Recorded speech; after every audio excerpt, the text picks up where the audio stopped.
Hello and welcome to the Eye on the U podcast, the Miami Herald's Miami Hurricanes podcast. I'm David Wilson. I'm joined, as always, on the other line by Susan Miller-Degnan, our Hurricanes beat writer here at the Herald. Susan, what's going on?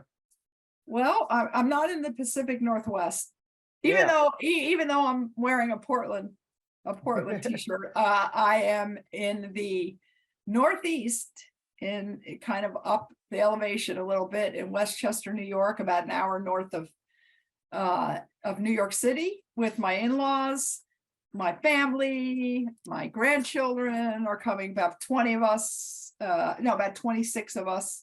My husband's cooking Thanksgiving dinner. It smells so good in here right now.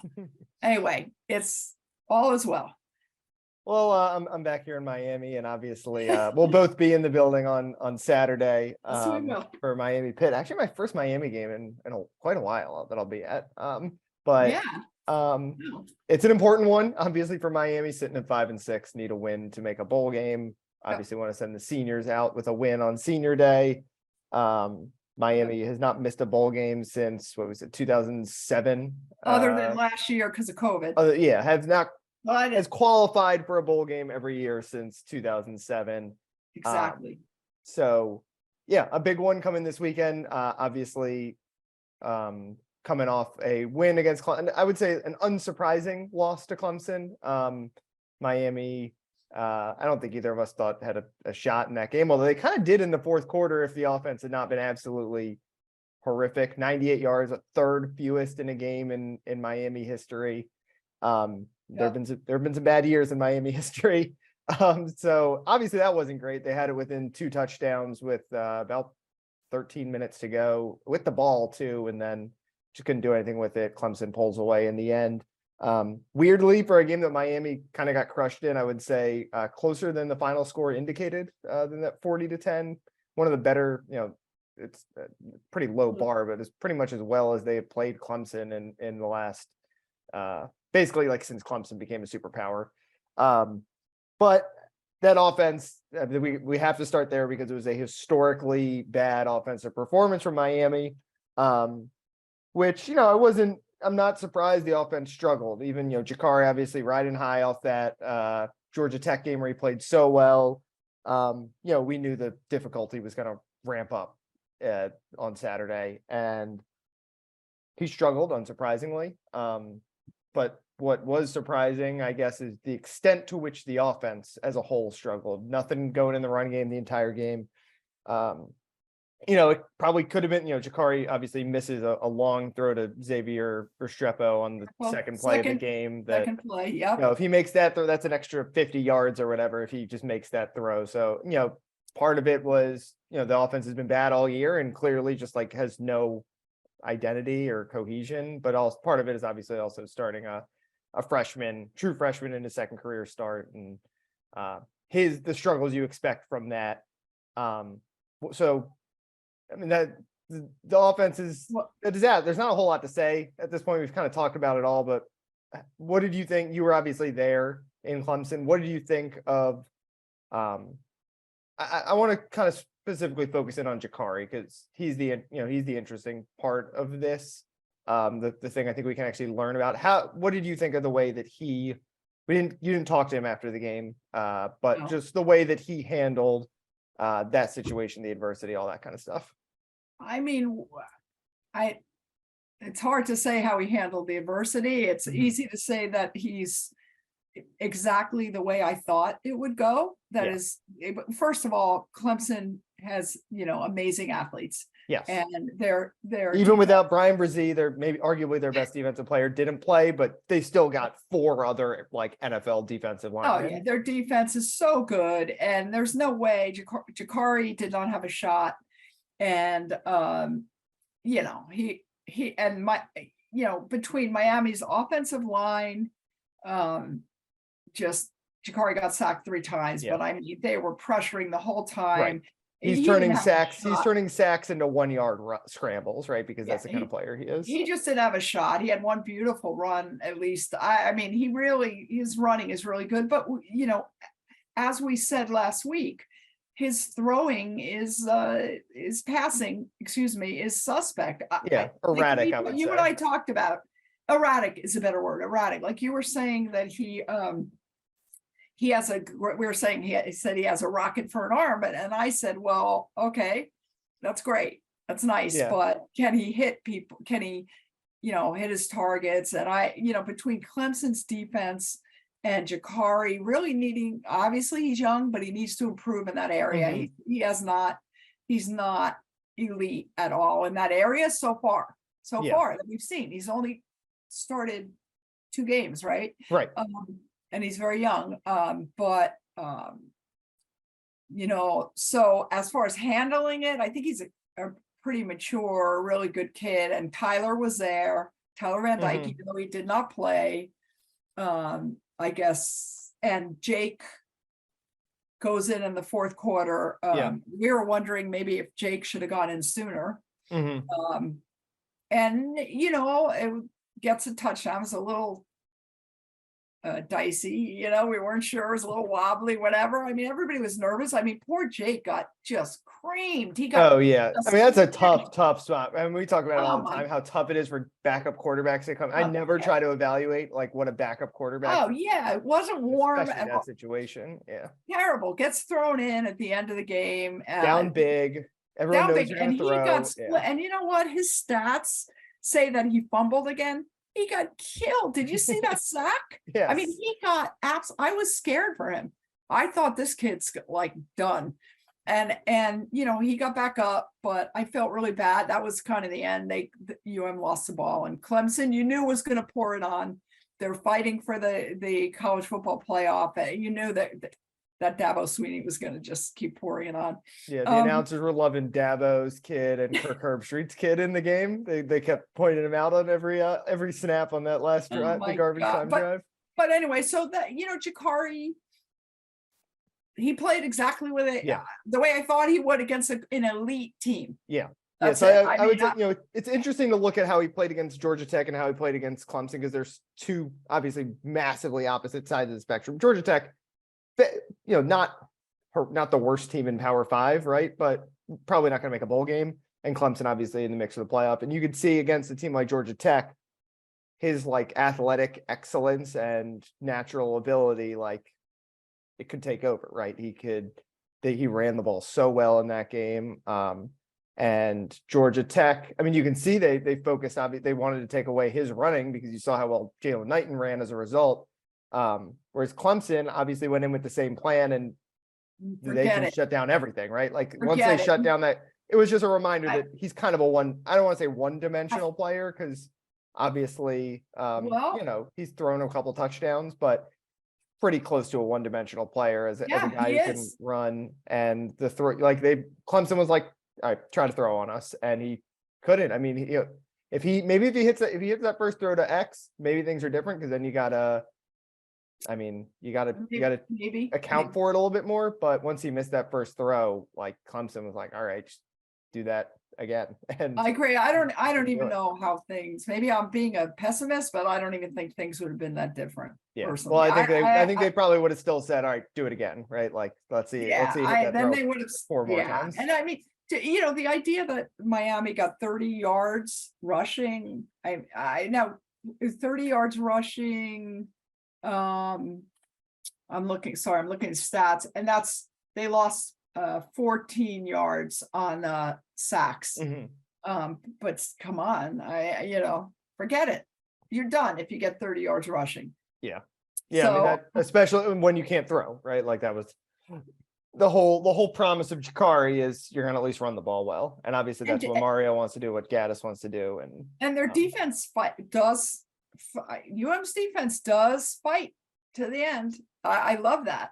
I really love that. I mean, Cam Kinchins he had a great game, but he was totally bummed out. Yeah. After the game, he's I think somebody asked him what the morale of the team was, and he's like, what do you expect it to be? We lost. Okay. He didn't say much after the game. Yeah.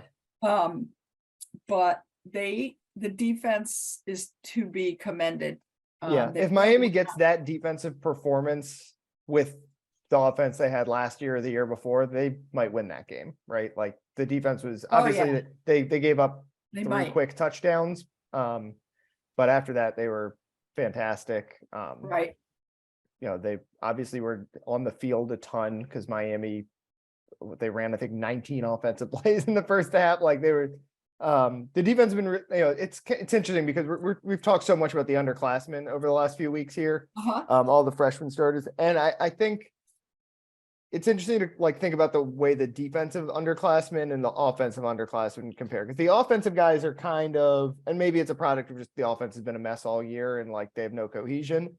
But the offensive guys, like, it's kind of like you feel like, all right, good experience for these guys, right? Like Jakari, like, flashes, right? Flashes. The offensive lineman, good that 2 freshmen are starting. Like they're going to be, they're going to benefit from this. Jaleel Skinner, right? Like flashes. He was another one that, now there was great defense on that play towards the end of the game. Oh yeah. There was a pass that he could have caught. I don't know. Jeremiah Trotter Jr. came in and kind of broke it up, but yeah, it was broken up, but it was, I don't know. But anyway, what I was saying is the difference, the offensive guys, it's all flashes. The defensive guys, like the best players on that defense are the young guys. So I think it's hard not to feel encouraged about the way the defense is going when you got, if you want to say you list off the 5 best players in the defense, you're probably saying Cam Kinchins, Tyreek Stevenson, probably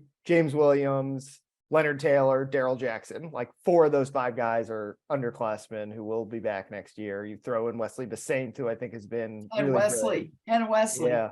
Add in Wesley. I forgot about Akeem Mesidor, who is also technically, he's a like 3rd year sophomore. It's weird with the code. Technically a sophomore. Could go pro, could come back, whatever. Like there's reasons to feel good about the defense, but the offense, it's been the story of the year, the way it has fallen off a cliff from last year. And obviously Tyler Van Dyke's injury contributed a lot. And I think maybe it's even like at this point kind of under discussed how much it is contributing to the offensive struggles. But yeah, it is not, even when he was out there it had some good moments, but it was clearly the weakness of this team, which is shocking considering where they were a year ago. Agree on all accounts. Yeah. That's all you can say. Sounds like there's an outside chance Tyler could play this weekend. Definitely, like Mario every week kind of sounds more and more positive about it. He's obviously keeping it close to the vest. But last game of the season, you think there's a real chance he plays on Saturday? I do. I got a tip last week, actually. That they were preparing to do their best to start him. That's before Mario even told us that, and it sounds like they are. It sounded like more than just Mario trying to have them prepare for both quarterbacks. I mean, it might end up that way. I think Mario, obviously the players, fans, but really wants to win this game. I really believe that. I mean, it's really important to him. Of course, it's important for him to win every game, but I don't think he wants to end up with a 5-7 record. I think he wants the players to, go out on top at Hard Rock, which they haven't been able to do. They've lost 4 games in a row there. He'd like them to have another shot at a bowl game, even though we know it's going to be a lower tier bowl, but still the kids get excited for it. And it gives, like Will Mallory said, it's not just a sudden, oh my God, like black and white, like all of a sudden they're playing and then bye-bye. Exit interviews, goodbye. It gives them another month together to kind of get used to the idea that they're saying goodbye and all that stuff. Yeah. I do not want a situation like the Florida State game. I will say that, where you bring Tyler in when he's clearly not ready. Like that I mean, we don't know what happened exactly, whether he looked fine and then all of a sudden, you can get hurt again, right? Like it happens. But if that, I mean, he's like in a game like this where this team is not really playing for much other than a bowl game, like you cannot risk a RIA injury like that to your quarterback, who, I mean, it's kind of the elephant in the room at this point, is like, what is going to happen to Tyler after this year? Is he going to still try to go pro and, settle for, probably not a 1st round pick now. I never really thought he was going to be a 1st round pick necessarily, but Is he going to try to go pro? Is he going to come back? Could he transfer? Like, that's the elephant in the room right now. You got to put you got to prioritize his health, but it also is benefit, for the program. Like, you don't want to put him in a situation where he feels like he's not being protected and he wants to get out of here. Like, I mean, your best hope to be good next year is still him coming back. Oh, absolutely. And I don't think if he thinks he's not ready, or his people or whoever, yeah, you got to listen to him on this. He's not gonna. Yeah. They're not gonna play him if he think. But it makes me a little concerned about him starting if he does. It does make me concerned. I'm not convinced the same thing's not going to happen. It's the coach's responsibility to protect a player from himself, right? Like, yes, you can't feel like you don't want to feel like you've made a bad decision to decide to play. I mean, I agree. I just think when you're in an actual stressful, like your body is in a stressful situation, and it's during the game, you're in game action. That what I'm saying is, I'm sure Tyler seems, if they're playing him, he seems fine and whatever, he seems healed. But then when you get all tight in that situation and you haven't been hit, remember, they do not tackle in practice. They do not tackle now at this point of the season. So, once that game starts, and like I'm looking at the stats now, and Pitt is one of the best defenses in the nation, by the way. They're number 3 nationally in sacks. Okay. Sacks per game, number 3 out of like 131 teams. They're 8th in rushing defense, 8th. Okay. And 16th in total defense. Yeah. I mean, you think they're not going to be blitzing and coming after Tyler or whomever? And like, it scares me. It scares me. One hard hit on his shoulder or whatever. I don't know if it's the right decision if they do start him, but it's not for me to say, I guess. Yeah, it's different now too than it was the Florida State game, but it was not a fair situation for Jake and Jakari to be in either when you play a quarterback who's at risk of re-injury. And you have to get thrust into that. Obviously, it's different now that Jakari has real experience. Right. Yeah, it was. I mean, the Florida State game was a mess for so many reasons, but the Tyler situation was definitely part of it. I mean, I hope he's good enough to play well and all that, because I like watching him play, and we haven't seen it in a while. And I think Miami has to feel like they don't know what their offense is right now in some ways. Obviously everyone's going to get reevaluated at the end of the year, including Josh Gaddis. And part of what Josh Gaddis is going to say is, I was missing a top 10 quarterback in the country for half the season. Like, what do you want from me? So it'd be good to see 2 more games from Tyler in this offense and see what they can actually do. So yeah, hopefully he's able to play this weekend and lead him to a bowl game and play again in the bowl game. If Tyler, if we learn whether he's coming back or not, that's the other part of it. Coming back, then maybe he doesn't play in the bowl game if they win. So and if they know he's not coming back, then does it even make sense for him to play, right? Like, if they have a feeling he's going to go pro, or he's got a transfer or something, like, then play Jakar. Like, there's a lot that I would think Mario has a better grasp of than we do on stuff like that, or I would hope he does at least. That would go into, I think, influencing the quarterback decision for this weekend, and like you said, potentially a bowl game as well.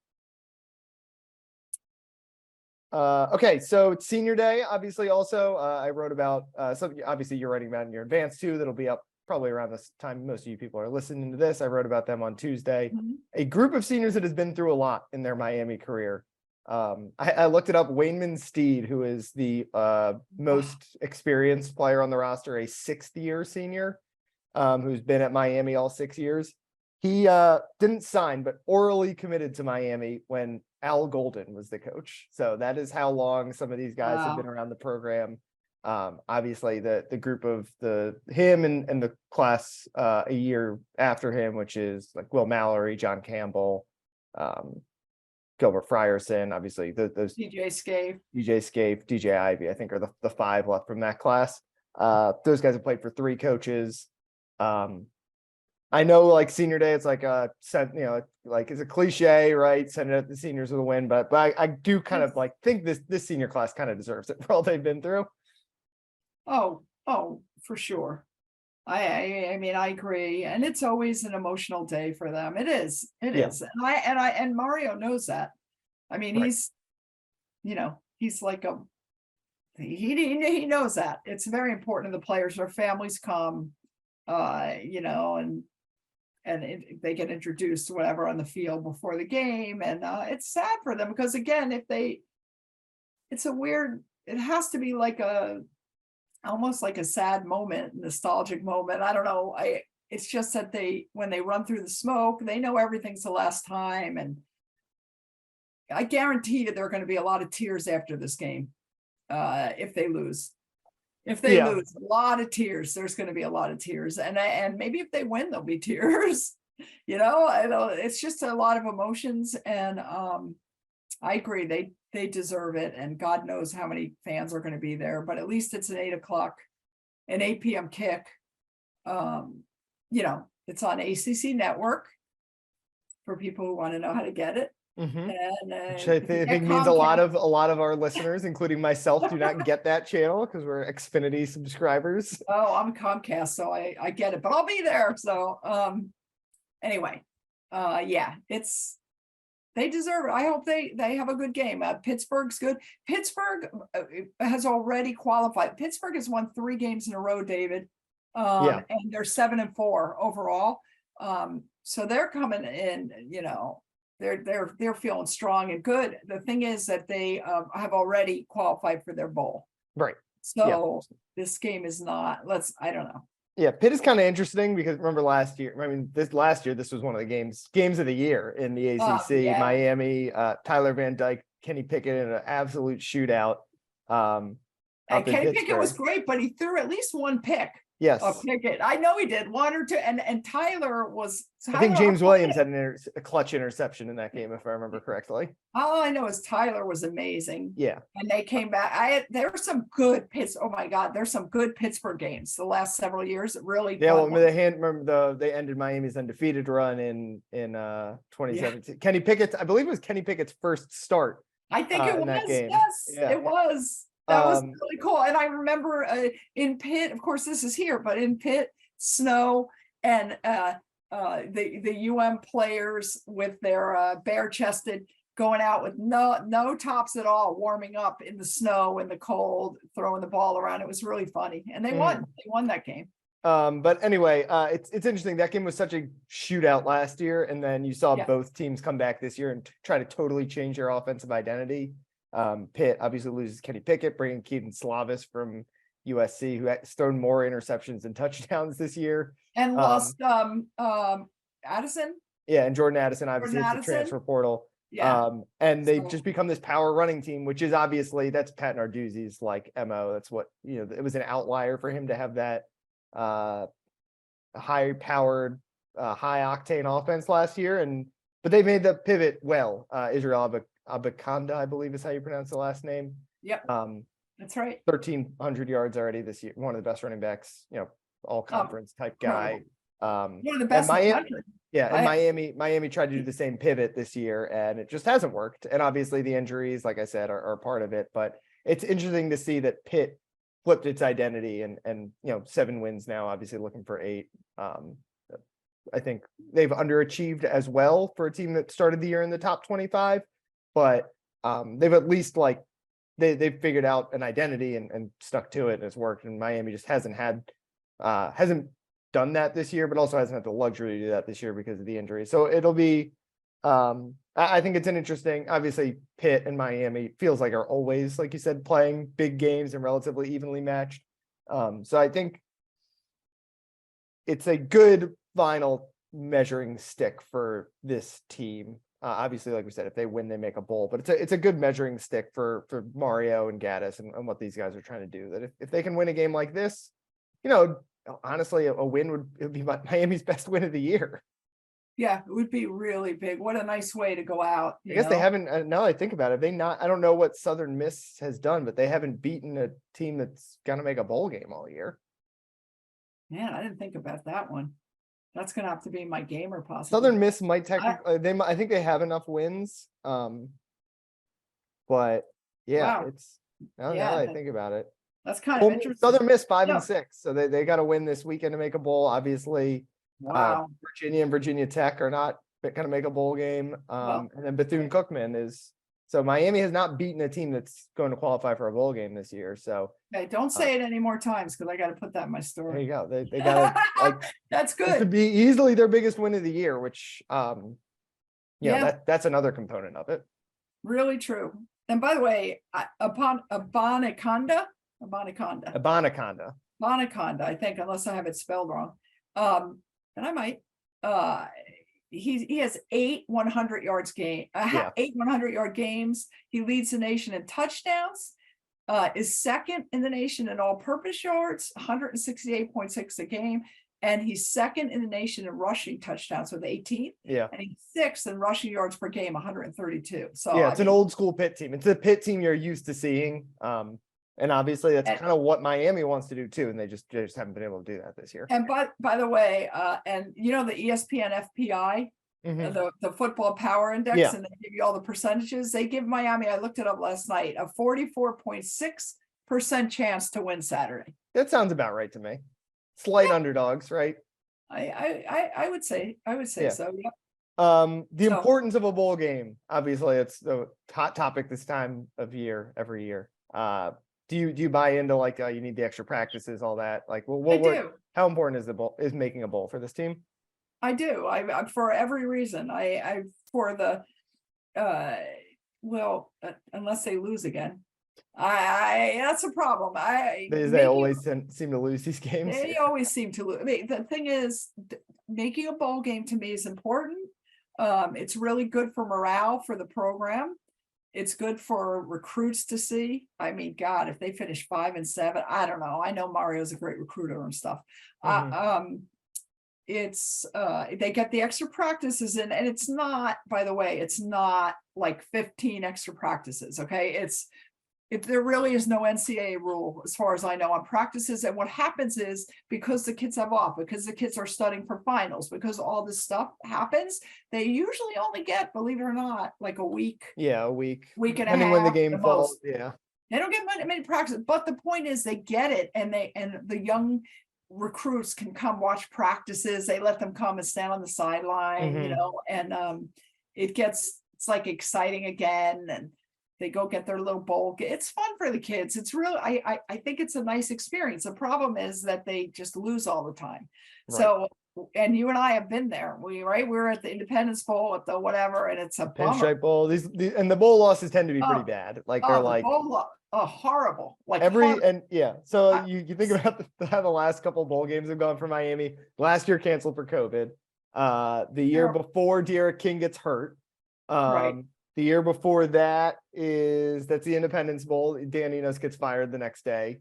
The year before that is the Pinstripe Bowl, where Mark Richt retires the next day. Oh, that was just, God, do you remember that? N'Kosi Perry fiasco. Yeah, like the bowl games have been like bad for Miami. They've been negatives, I would say, over the last couple of years. They've been negatives, but maybe the negatives will end. Yeah, exactly. You can't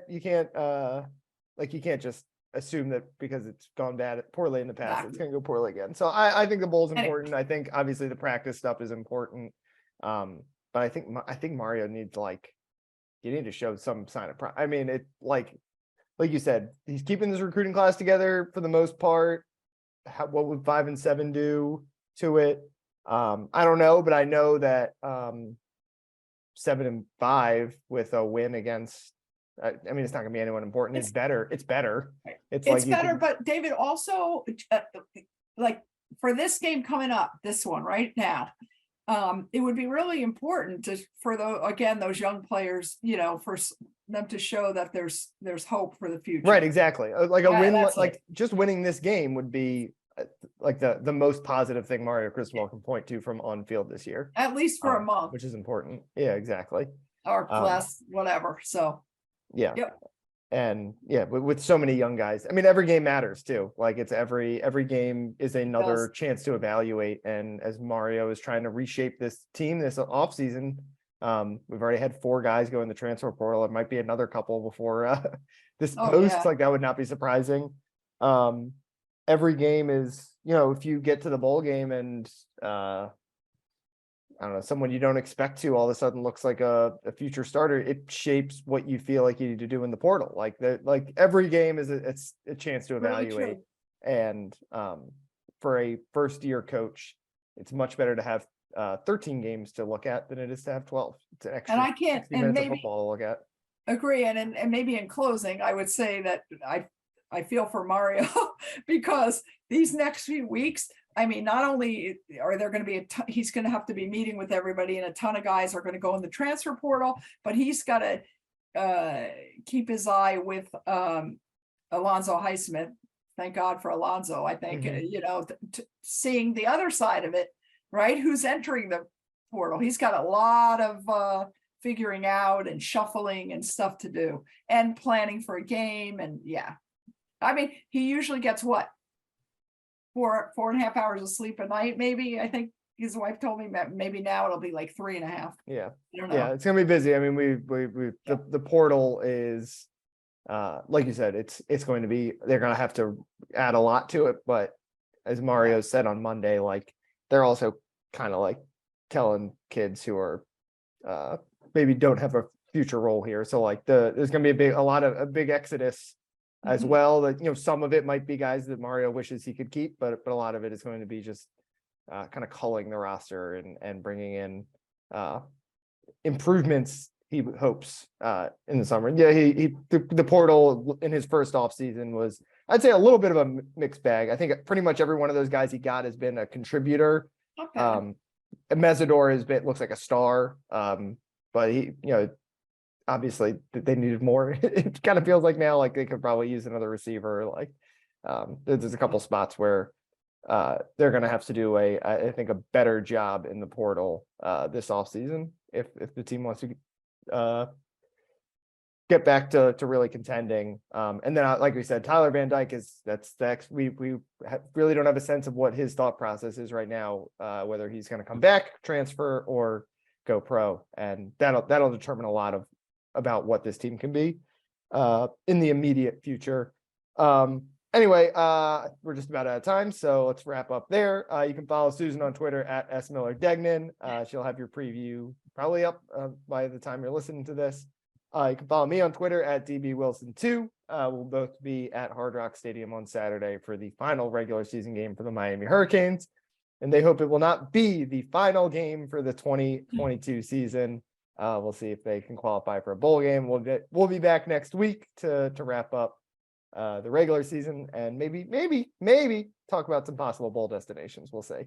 Would love that. Anyway, yes. Happy Thanksgiving to all. Thank you for everything, and I'm thankful for everything. All right. Thanks, everyone. We'll talk to you guys next week.